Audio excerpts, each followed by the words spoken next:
YouTube! I wasn't able to stream today because of IRL stuff, but I have you in my arms, so that's okay. Anyway, so today is patch note day, except it was yesterday when BDO did patch, but stick with the schedule and we'll do patch notes today. So it is patch notes August 23, 2003. We have a new region and new grind spots. Here are the latest updates, details for Black Desert Online, August 23, 2003, Wednesday. Today's patch contains 132 updates and is approximately 2.84 gigabytes. Now, Ulu Ula is the new region. It is a new monster zone. The exalted land Ula Ula has arrived. Ula Ula is located in the southern part of Madaya and was designed with Madaya's unique colors in mind. As the zone covers a wide area, you can expect to feel like you are fighting while exploring the region, unlike the existing top zones. Although it requires high AP and DP as it is set to be the best monster zone, you can fight without too much stress as we did not add difficult gimmicks or attacks from monsters. That is a lie. Anyway, additionally, you can obtain the new treasure, Origin of Dark Hunger, which can be registered on the Central Market, and Laffy's Bed Mountain's upgraded telescope. I'm pretty sure a lot of people have already said they've gotten at least the telescope already. A lot of people have been grinding this spot. In this update, 2 monster zones, Tongue Red Rings and City of the Dead, were added to Ula Ula. These are monster zones, so there are no main quests for them. And 2 more zones will be added later for localization work to be done. The update for the additional zones will include the highest grade shoes, altar shoes, and as an exclusive story quest and production that benefits the name, or that befits the name, Exalted Land. We will provide more detailed information later. So we get the shoes. Let's go. So our armor will be completed. Let's go. Furthermore, as Ula Ula is currently the zone with the highest requirements in Black Desert Online, the entire region will be changed to a lawless zone in the future. The rules applied to the existing Valencia Desert Zone will apply to the lawless zone. In Valencia, when you die as a fugitive, you will be imprisoned in the underground prison located in the Round Sulfur Mine. In Ula Ula, you will be imprisoned in the underground prison built within the region. This underground prison is much larger than the one in the sulfur mine and, well, a little scarier. Please keep in mind, unlike the existing law zones, the adventurers can use Marnie's Realm in Ula Ula's monster zone, so you can choose how you want to play. Ooh.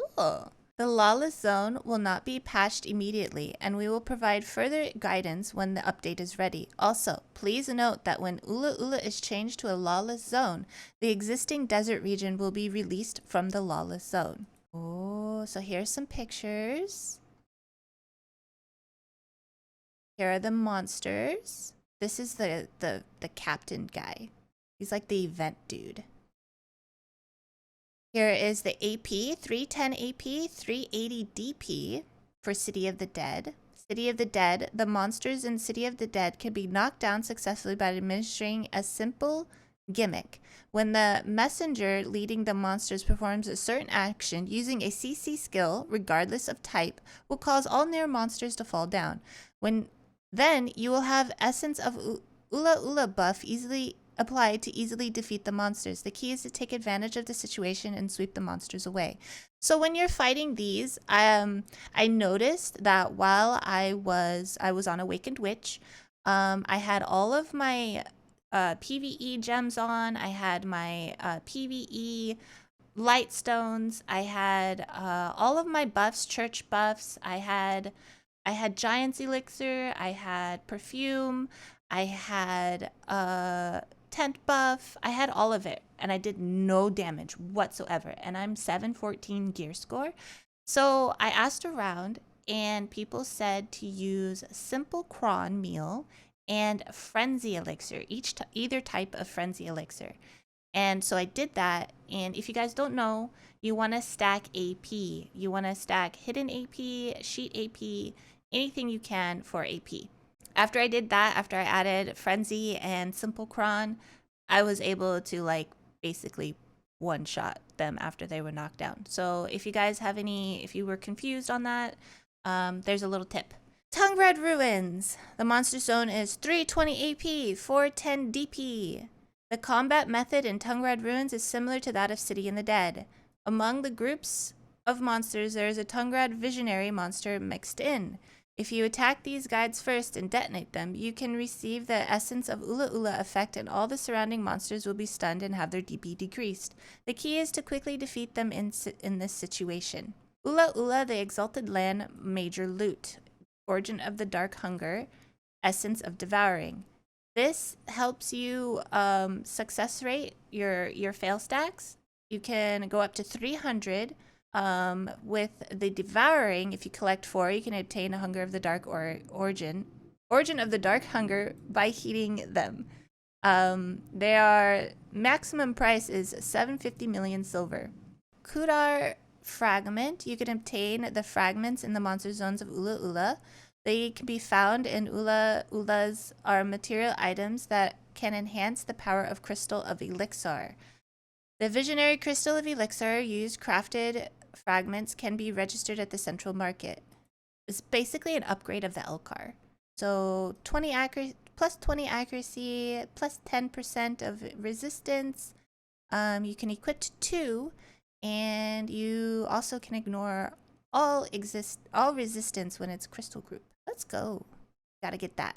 Treasure of Laffy Bed Mountains upgraded telescope. When Ula Ula, a region of ancient weapons, the power of darkness, and lawless people of the wilderness was revealed, Laffy, an ancient language analyst and alchemist, was trying to create new inventions using the unique parts found only there.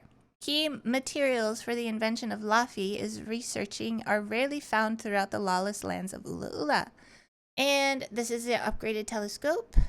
With the 3 telescope parts and gemstones, you can craft the upgraded telescope. So here's what you need. It is said that in some parts of Ula Ula, scholar Ulublala has already excavated one of the several types of Laffy Bed Mountains is researching. Scholar Ulublala is conducting research on Laffy Bed Mountain's upgraded compass, and if given 3 units of the specific compass parts below, he will exchange them for the telescope parts he excavated.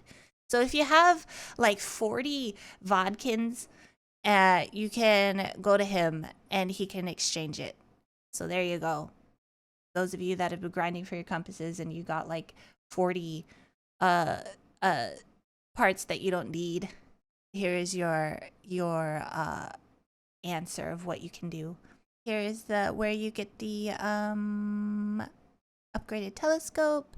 Please look forward to Astor's Shoes and the story quests exclusive to the Exalted Land Ula Ula, coming with the additional 2 monster zones. Ooh, new additions and improvements here. Class changes. You got Berserker. You got some upgrades, some boofs. The new skill Flame Pummel changed from Flow General Disarray. Titan Syndrome, Ground Lifting, Flow Slugfest, and Flow Ancient Wave. Flow Earth Dividing, Flow Split Shot. There you go. Corsair. We sought to further accentuate the Awakened Corsair ranged focused gameplay as opposed to her more melee-centric main weapon skills. With this change, we focused on improving Wave Breaker as a skill for Corsair to keep her opponents at bay, and added new Entangling Vortex skill. These improvements will allow her to increase the gap between her foes to even greater range. And we also added the Surface Slicer skill with its knockdown debuff that can come in handy even when Wind Piercer is on cooldown. Awakening, here's the skill. Oh, that's pretty cool. Here's a combo.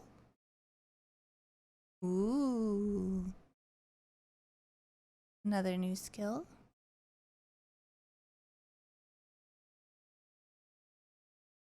And here are the changes. A lot of changes. Holy crap. Okay, contents. Change certain spawn locations upon entering Rabbit Liver Scramble. Fixed so that you can obtain Boogie's ship part workshop production node in Dali Pier by speaking with the node manager. You're wrong. You're wrong. Fix the specific terrains in Arena of Solaire, Ullens Valley to prevent access to upper area of the battlefield. Wait, so people can't climb anymore, I guess.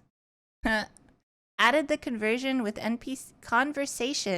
NPC Edna, the god of fishing assistant. Here are your items. You can now put your mana pot and your HP pot in the inventory. Let's go. After you do that though, after you put your mana pot and your HP pot in your family inventory, make sure you go back to your ferry and reapply. Because yeah, it won't be there anymore. It'll look like it's there, but it's not actually there. So yeah. Here is the little video. It can now also be applied to the market. So there are 20 billion silver. NA is doing pretty good at keeping the price up. KR kind of tanked, but we'll see how it goes. We'll see if people get panicky and drop the price to 5 bill.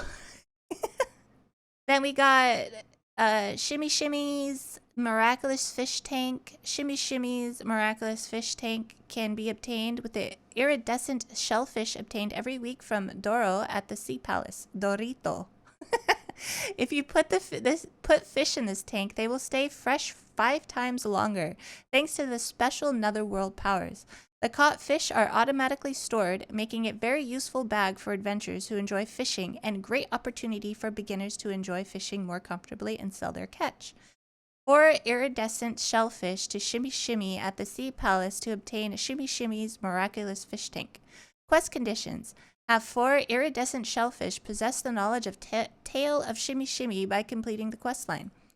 Added Shimmy Shimmy Miraculous Fish Tank created with the special power of Netherworld by Shimmy Shimmy. So get the Shimmy Shimmy Fish Tank. And you can put your captured fish into the fish tank and they won't expire. And so you can fish longer. And then you can get more fish. And then when you get back to land, you can sell them at 100% quality, which is pretty good for the fishers. Additional notice, only fish with the price guaranteed duration can be stored in Shimmy Shimmy's fish tank. You cannot store fish in the Shimmy Shimmy fish tank if your bag weight exceeds 100%. If there are no fish stored in the fish tank, it can be moved to other town storages connected by maids or the Magnus, but it cannot be moved if there are fish stored. Did you know? Fish caught by Odalita have a price guaranteed period of 1.5 days. While the fish caught in the Mountain of Eternal Winter, price guaranteed of 3 days. If you store fish from both regions in Shimmy Shimmy's fish tank, you can store them even longer. So don't forget about your fish, guys, or it's going to get stinky if you forget about them. Added mass processing details to description of sealed black magical crystal. Monster. Slightly change the location of specific void-fused Eye of Despair in Thornwood Forest. Quest knowledge. Improve the summary of Woodcutter's Axe quest. NPC in background and sound. Idle sentries who have been guarding Heidel Castle have been stepped back, and the castle gate has been opened. Heidel Castle has begun prepping the new makeover to welcome new adventures. Ooh. Improve the camera shake effect on some cutscenes during the tutorial. The Dokebee's prank buff can now be obtained through the conversation with Prankabee near Institute Land of the Morning Light. UI. When upgrading the Season to Vala gear to regular gear, only part of the highest enhancement level will now be exposed. Whoa! Okay. Improve the notification numbers at the bottom right corner of the sales purchase quantities within the central market UI to make them look more natural. Improve the equipment enhancement guide to be accessible when using the gamepad UI. New adventurers can now find the button through Black Spirit enhancement. Adjusted the font size detailed goods information tooltip within the production nodes. modified the snap feature to be positioned in the first slot when switching tabs in the category view of the character's bag while using the gamepad UI. Change the initial notification message of the tutorial that appears when Vipiko's rocking horse and Vipiko's calling horse have not been received through the challenge Y. Node investment. This is a very big patch, guys. Holy crap. Node investment. Maintain the invested node levels. Invested node levels will now be maintained their levels. You can also retrieve the contribution from nodes that you are maintaining for future visits. If you wish to receive the benefits of the node investments at the monster zones, including during your adventure, you can easily activate the benefits by reinvesting at any time, since the node level will be maintained. With the update from the last February, the node level can go up to 20, and the amount of energy required to level up the node was adjusted. It is recommended to check if you have achieved sufficient node level before retrieving. Improved nodes to maintain the investment levels even when you retrieve contributions from them. Reconnecting the node you have invested in will reactivate the item drop rate increase effect according to the level of the node. And so it is something adventurers have constantly mentioned through the various official channels for Black Desert. With the new update, you can now invest energy without changing characters. We are delighted to finally be able to share this news and update. Finally. Oh, that is so nice. Node investment, investing energy within the family. You can now invest energy in nodes without changing characters. When investing energy in nodes or production nodes, you can invest energy without changing characters. When you click on the energy investment button, you can see a list of characters and their energy. After selecting from the list, you can invest energy into the node. Here is the preview. This is so nice. Oh, let's go. And here is the web changes, the translations, modified and changed stuff. And that is it. That is the end of patch notes. I'll see you next week. Bye, guys. Mwah.